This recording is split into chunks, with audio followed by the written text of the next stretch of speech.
Hai, saya sudah bersama dengan salah satu nomine dari Indonesian Choice Awards kategori Creative and Innovative Person of the Year, Merry Riana. Apa kabar, Merry? Baik, Congratulations, Gloria. Sama-sama, senang banget. I feel very honored.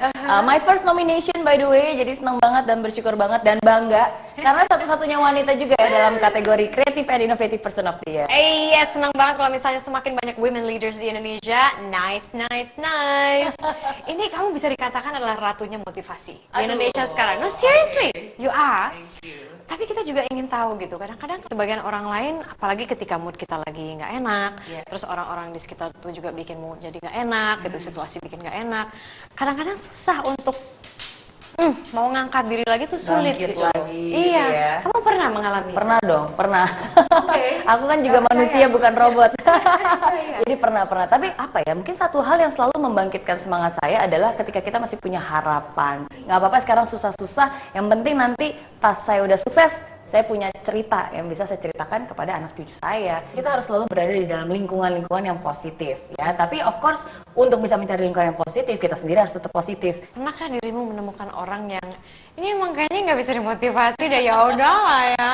Gak semua orang pastinya selalu termotivasi dan mau dimotivasi kan. Jadi sebenarnya yang paling sulit itu yaitu orang yang pada awalnya mereka sendiri tidak mau berubah, yang mereka sendiri juga tidak mau dimotivasi dan mereka tidak terbuka. Lalu apa yang kamu lakukan saat itu? Motivasi itu kan bukannya kita menggurui dan mengajarkan. Jadi itu salah satu prinsip saya. I'm not telling you what to do.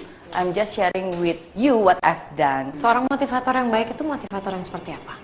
Oh, menurut definisi saya, Ya, menurut definisi saya adalah ya dia yang who can walk the talk, bukan hanya preacher, bukan menggurui. Ya saya selalu percaya justru yang membuat orang terinspirasi itu bukan karena dia melihat orang yang sempurna, tapi karena dia melihat walaupun orang ini tidak sempurna, tapi bagaimana dia menyikapi ketidaksempurnaannya dia. Di tahun 2014, dulu tinggal di Singapura, memutuskan untuk kembali permanen di Indonesia.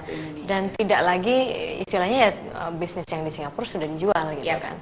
Malah sekarang bidang bisnisnya berbeda gitu. Betul. Apa yang membuat Mary memutuskan untuk meninggalkan sesuatu yang sebetulnya membuat Mary itu berada dalam kondisi finansial yang sudah baik? Iya. Dari dulu sampai sekarang saya selalu bilang, you can take me out from Indonesia, but you can never take Indonesia out from me.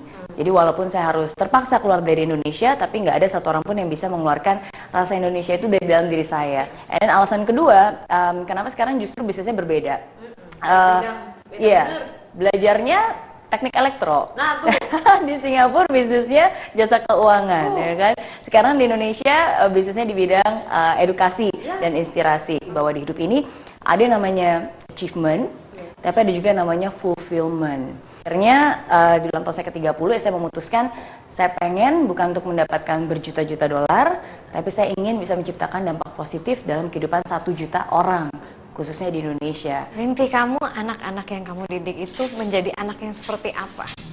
Jadi anak yang percaya akan dirinya sendiri, yang mampu untuk bisa mewujudkan mimpi mereka. Karena slogan kita, be your best self. Jadi kalau Anda mau sukses, don't be yourself, but be your best self. Ya, jadi Aku jadi mikir kan, terus lanjut. Jadi apa ya, maksudnya kan kita berada di dalam dunia di mana semua orang berlomba-lomba untuk menjadi sukses, menjadi yang terbaik. That's true, maksudnya kita harus punya ambisi itu, tapi bagaimanapun juga tetap menjadi diri kita sendiri. Kebetulan sih saya belum punya tujuan ya. Terus kurang pandai bergaul sama suka grogi. Untuk bicara seperti ini saya nggak bisa.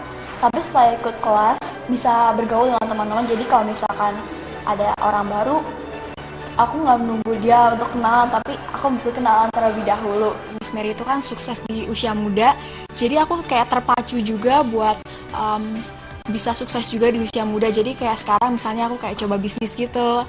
Sip, menurut Mary, kreativitas atau modal apa saja yang anak-anak muda Indonesia butuhkan untuk bisa bersaing di kancah internasional? Jadi pertama, kita harus bisa menguatkan pikiran kita.